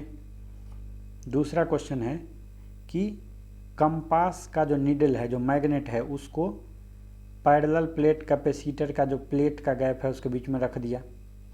अब कैपेसिटर को बैटरी से जोड़ दिया गया है और एक रेजिस्टेंस से। तो बोलता है कि कंपास का नीडल डिफ्लेक्ट होगा कि नहीं होगा। तो ऑप्शन है कि ये डिफ्लेक्ट नहीं होगा। दूसरा ऑप्शन है कि बहुत ही कम समय के लिए डिफ्लेक्ट होगा और फिर अपने ओरिजिनल पोजीशन में आ जाएगा। तीसरा ऑप्शन है कि डिफ्लेक्ट होगा और रिमेंस डिफ्लेक्टेड, की जब तक बैटरी कनेक्ट है तब तक अपने डिफ्लेक्टेड ही पोजीशन में रहेगा। और चौथा है कि deflects and gradually comes to original position in a time which is large compare to time constant. Time constant किसके बराबर होता है? आर इंटू सी के बराबर। तो बोलता है टाइम कांस्टेंट से ज़्यादा टाइम में वापस से आएगा अपने पोजीशन पे। इसके बाद आपको पूछ रहा है कि 1/μ0 एप्सिलॉन नॉट का डायमेंशन बताओ। आपको पता है वेलोसिटी का होता है 1/√μ0 एप्सिलॉन नॉट। ओके, तो अगर हम c² बोलेंगे तो वो आ जाएगा 1/μ0 एप्सिलॉन नॉट। तो μ0 एप्सिलॉन नॉट का मान हो जाएगा 1/c² के बराबर। और c क्या होता है? वेलोसिटी, मीटर पर सेकेंड। तो ये क्या आ जाएगा? मीटर स्क्वायर पर सेकेंड स्क्वायर ऊपर चला जाएगा, यानी μ0 एप्सिलॉन नॉट का मान क्या हो जाएगा? t⁻2 L⁻², यानी ये आ जाएगा आंसर t²/L²। अब बोलता है EM वेव किसके द्वारा प्रोड्यूस किया जाता है? Moving charge, static charge, accelerated charge या चार्जलेस। सबका आंसर लिखिए अपनी कॉपी में। और बोलता है कि अगर EM वेव है उसको ऐसा डिस्क्राइब किया, E0 बराबर sin kx - ωt और B बराबर दिया है B sin kx - ωt। तो इसमें से कौन सा सही है? इसमें से कौन सा सही है?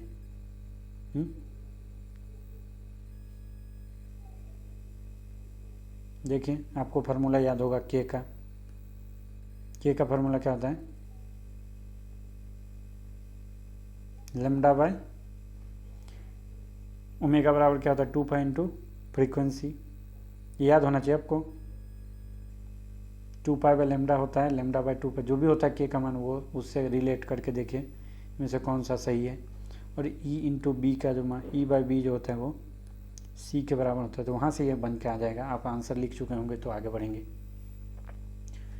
फिर ऐसे ही ये कुछ क्वेश्चंस हैं, ये सारे HC वर्मा के क्वेश्चंस हैं बुक के, जो आपको बनाने का है, सोचने का है, थोड़ा माथा लगाइए क्या बोल रहा हूँ मैं।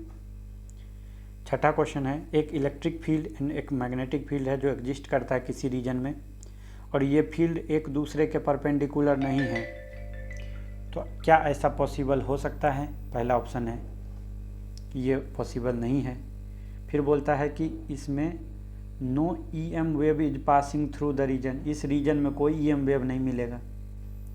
बोलता है EM वेव में बी, यानी पास कर भी सकता है इस रीजन से। और बोलता है EM वेव तो निश्चित ही पास कर रहा है इस रीजन से। इसमें से कौन सा ऑप्शन होगा? अपने कॉपी में लिखिए। सातवां क्वेश्चन क्या है? Consider the following two statement regarding a linearly polarized plane EM wave. Linearly polarized plane EM wave, इसमें बोलता है कि इलेक्ट्रिक फील्ड और मैग्नेटिक फील्ड का एवरेज वैल्यू इक्वल होगा। पहला ऑप्शन है। बोलता है इलेक्ट्रिक एनर्जी और मैग्नेटिक एनर्जी का एवरेज वैल्यू इक्वल है। ये दो स्टेटमेंट हैं, आपको बताने हैं क्या ये दोनों करेक्ट है? पहला फॉल्स दूसरा करेक्ट है, दूसरा फॉल्स पहला करेक्ट है, या दोनों ही फॉल्स हैं, ये आपको बताना है। फिर से सुनिए। बोलता है कि लीनियरली पोलराइज्ड EM वेव है, आपको बताना है कि इसका इलेक्ट्रिक और मैग्नेटिक फील्ड का एवरेज वैल्यू जो है इक्वल होता है। इलेक्ट्रिक एनर्जी और मैग्नेटिक एनर्जी का एवरेज वैल्यू इक्वल होता है। इसका आंसर लिखिए, दोनों में से कौन कितने करेक्ट हैं। आठवां क्वेश्चन है कि एक फ्री इलेक्ट्रॉन को EM वेव जिधर से पास कर रहा है वहाँ पे रख दिया गया है। इलेक्ट्रॉन जो मूव करना स्टार्ट होगा वो किधर के तरफ मूव करेगा? इलेक्ट्रिक फील्ड के लॉन्ग, या मैग्नेटिक फील्ड के लॉन्ग, या वेव के प्रोपेगेशन के लॉन्ग, या ऐसे प्लेन में जिसमें magnetic field and the direction of propagation, यानी मान लीजिए एक्स इधर है, वाई इधर है, मैग्नेटिक फील्ड वाई डायरेक्शन में है। ओके, तो क्या ये एक्स वाई प्लेन में मूव करना शुरू करेगा? ये ऑप्शन है, लिखिए, मार्क करिए। 9th जो है वो क्या है कि एक प्लेन ईएम वेव जो है जिसको मटेरियल सरफेस पे इंसिडेंट कराया, गिराया। ओके, ये जो मोमेंटम दिया वो पी मोमेंटम और एनर्जी ई दिया। ओके, तो आपको पूछ रहा है कि मोमेंटम क्या होगा और एनर्जी क्या होगा। क्या मोमेंटम जीरो होगा और एनर्जी जीरो नहीं होगा? यानी अगर ईएम वेव किसी सतह पे गिर रहा है तो क्या इसको मोमेंटम देगा, क्या इसको एनर्जी देगा, ये आपको पूछ रहा है। तो पहला में बोलता है कि मोमेंटम तो नहीं देगा, एनर्जी देगा। दूसरे में बोल रहा मोमेंटम नहीं देगा, एनर्जी देगा, सॉरी मोमेंटम देगा, एनर्जी नहीं देगा। ओके, दूसरे में बोल रहा है दोनों ही पास ऑन करेगा, और चौथे में बोलता है दोनों ही नहीं करेगा। तो इसका आंसर बताइए आप। इसका अब चेक करिए तो कितना सही हुआ, आप जो है कमेंट में कर सकते हैं। तो पहला का आंसर है डी, दूसरे का आंसर है डी, तीसरे का है सी, चौथे का है सी, पाँचवें का है ए, छठे का सी, सातवें का ए, आठवें का ए, 9 का सी। तो आपको पता है कि ये दोनों ही देता है, एनर्जी भी देता है और मोमेंटम भी ट्रांसफ़र करता है। और आपको पता होगा मोमेंटम ट्रांसफ़र करता है, इसलिए प्रेशर जो है देता है, एग्जर्ट करता है। आपको मैंने बताया 2 तरह का सरफेस होता है, टोटली रिफ्लेक्टिंग और एब्जॉर्बिंग। वहाँ से आ जाएगा। 8वें का आंसर है ए कि इलेक्ट्रॉन इलेक्ट्रिक फील्ड के दिशा में मूव करना शुरू करेगा। 7वें में बोल रहा है कि दोनों ही स्टेटमेंट करेक्ट है। क्या कि इलेक्ट्रिक फील्ड और मैग्नेटिक फील्ड का मान इक्वल होता है, एवरेज मान इक्वल होता है, और इलेक्ट्रिक एनर्जी और मैग्नेटिक एनर्जी का जो वैल्यू होता है वो भी इक्वल होता है। 6ठे का आंसर है सी, यानी कि कोई भी ईएम वेव इस रीजन से पास नहीं करेगा क्योंकि इलेक्ट्रिक और मैग्नेटिक फील्ड परपेंडिकुलर नहीं है। ओके, फिर देखिए पहले का आंसर क्या है कि मैग्नेटिक फील्ड जो है दोनों के ही कारण, मूविंग चार्ज और चेंजिंग इलेक्ट्रिक फील्ड के कारण प्रोड्यूस किया जा सकता है। ओके, इसका भी आंसर जो होगा, कंपास नीडल को अगर कैपेसिटर के बीच में रखेंगे और उसको बैटरी से कनेक्ट किया हुआ है तो ये पहले तो डिफ्लेक्ट होगा, लेकिन धीरे धीरे धीरे धीरे अपने ओरिजिनल पोजीशन में आ जाएगा। कितने टाइम में? टाइम कांस्टेंट जो R इंटू सी के बराबर होता है, कैपेसिटेंस इंटू रेजिस्टेंस के बराबर, उसके मुकाबले ज़्यादा टाइम लेगा। ओके, इसके बाद आपको मैंने 1/μ0ε0 का मान पूछा था, मैंने आपको μ0ε0 का बोल दिया था। तो 1/μ0ε0 का जो मान आएगा, 1/μ0ε0 का मान आ जाएगा। ये मैंने यहाँ पे गलती कर दिया था, 1/μ0ε0 का पूछा मैंने, μ0ε0 का बता। ये क्या आ जाएगा? वेलोसिटी के स्क्वायर के बराबर, तो मीटर पर सेकंड के स्क्वायर यानी L²/T² आ जाएगा। सी इसका आंसर आ जाएगा। ओके,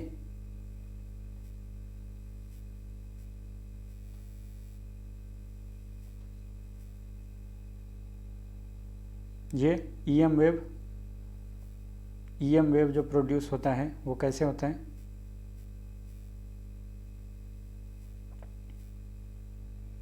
एक्सेलरेटेड चार्ज से, और यहाँ पे ये दिया हुआ है, देख लीजिए आप लोग। ओके, तो 4 और क्वेश्चन है HC वर्मा का ऑब्जेक्टिव 2 का, वो भी आपको सॉल्व करना है।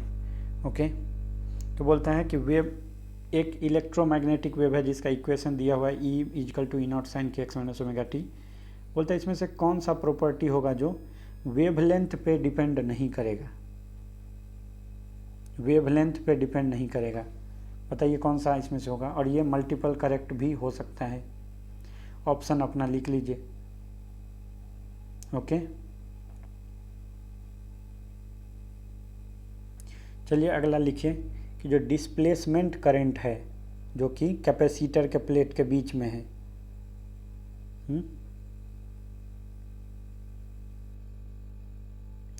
तो कब ये उत्पन्न होता है कि जब चार्ज बढ़ता है या चार्ज घटता है, या बदलता ही नहीं है डिस्प्लेसमेंट करंट कभी।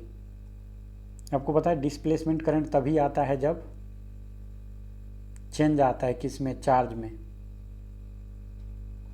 लिखिए अपना आंसर। तीसरा है कि speed of EM wave is same for all wavelength, in all medium, for all frequency, for all intensity. इसमें से कौन कौन सा करेक्ट है। स्पीड जो होता है EM वेव का वो कितना होता है, किस पे डिपेंड करता है, वो पूछ रहा है। मीडियम पे डिपेंड करता है कि नहीं करता है। आगे, विच ऑफ द फॉलोइंग हैव इसमें एक से ज़्यादा करेक्ट है तो आपको सारे करेक्ट लगाने। Which of the following have zero average value in a plane electromagnetic wave. Plane electromagnetic wave में एवरेज वैल्यू जीरो किसका किसका आता है, इलेक्ट्रिक फील्ड का, मैग्नेटिक फील्ड का, एनर्जी डेंसिटी, इलेक्ट्रिक एनर्जी का और मैग्नेटिक एनर्जी। इसमें से आप ऑप्शन चूज करिए। और पांचवा है कि जो एनर्जी है जो कि एक स्मॉल वॉल्यूम में कंटेन किया हुआ है, बोलता है the energy contained in A small volume through which N EM wave is passing oscillates with. Energy का जो ऑसिलेशन हो रहा है वो उसका फ्रीक्वेंसी क्या होता है, तो क्या ये जीरो होता है फ्रीक्वेंसी, यानी एनर्जी ऑसिलेट ही नहीं करता, या इसका वेव के फ्रीक्वेंसी के बराबर होता है, या वेव फ्रीक्वेंसी के आधा या डबल। इसका आंसर आप लोग नोट करिए। अब देखिए किसका किसका सही हुआ। तो पहले का आंसर है C, यानी K/ω का मान किस पे डिपेंड नहीं करता, वेवलेंथ पे डिपेंड नहीं करता।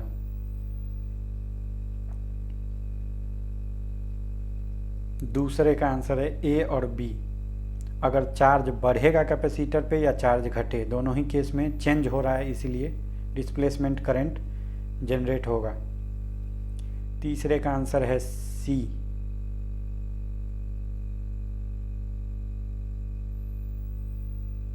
स्पीड पे इंटेंसिटी कुछ भी हो EM वेव का, स्पीड सेम रहेगा, लेकिन मीडियम में स्पीड अलग अलग आएगा, वेवलेंथ अलग है तो अलग आएगा, फ्रीक्वेंसी अलग है तो अलग आएगा। चौथा क्या है कि which of the following have zero average value. तो देखिए इलेक्ट्रिक फील्ड और मैग्नेटिक फील्ड का जो एवरेज वैल्यू लेते हैं वो जीरो आता है, एनर्जी का एवरेज वैल्यू जीरो नहीं आता है। और जो एनर्जी का ऑसिलेशन होता है EM वेव जिस रीजन से पास हो रहा है उसमें, उसका फ्रीक्वेंसी वेव के फ्रीक्वेंसी के मुकाबले डबल होता है। Okay okay, thank you, we will close this chapter here. ये चैप्टर इम्पोर्टेंट है, छोटा सा चैप्टर है, मैंने 1.5 घंटे के लगभग में कंप्लीट कर दिया है, काफ़ी सारे क्वेश्चन भी आपको बताएं। तो now you are suppose to practice, if you want to practice the module questions आपसे बनने चाहिए। अब ये चैप्टर का रिलेशन आपके कुछ चैप्टर से है, जैसे वेव ऑप्टिक्स से है, ऑप्टिक्स से है, मैग्नेटिज्म से है, इलेक्ट्रोस्टैटिक्स से है। तो पूरा इलेक्ट्रिसिटी एंड मैग्नेटिज्म का इसमें आता है रोल, बट ये छोटे छोटे कुछ फार्मूले हैं जो आपको याद करने से ये चैप्टर आ जाएगा। Thank you, all the best.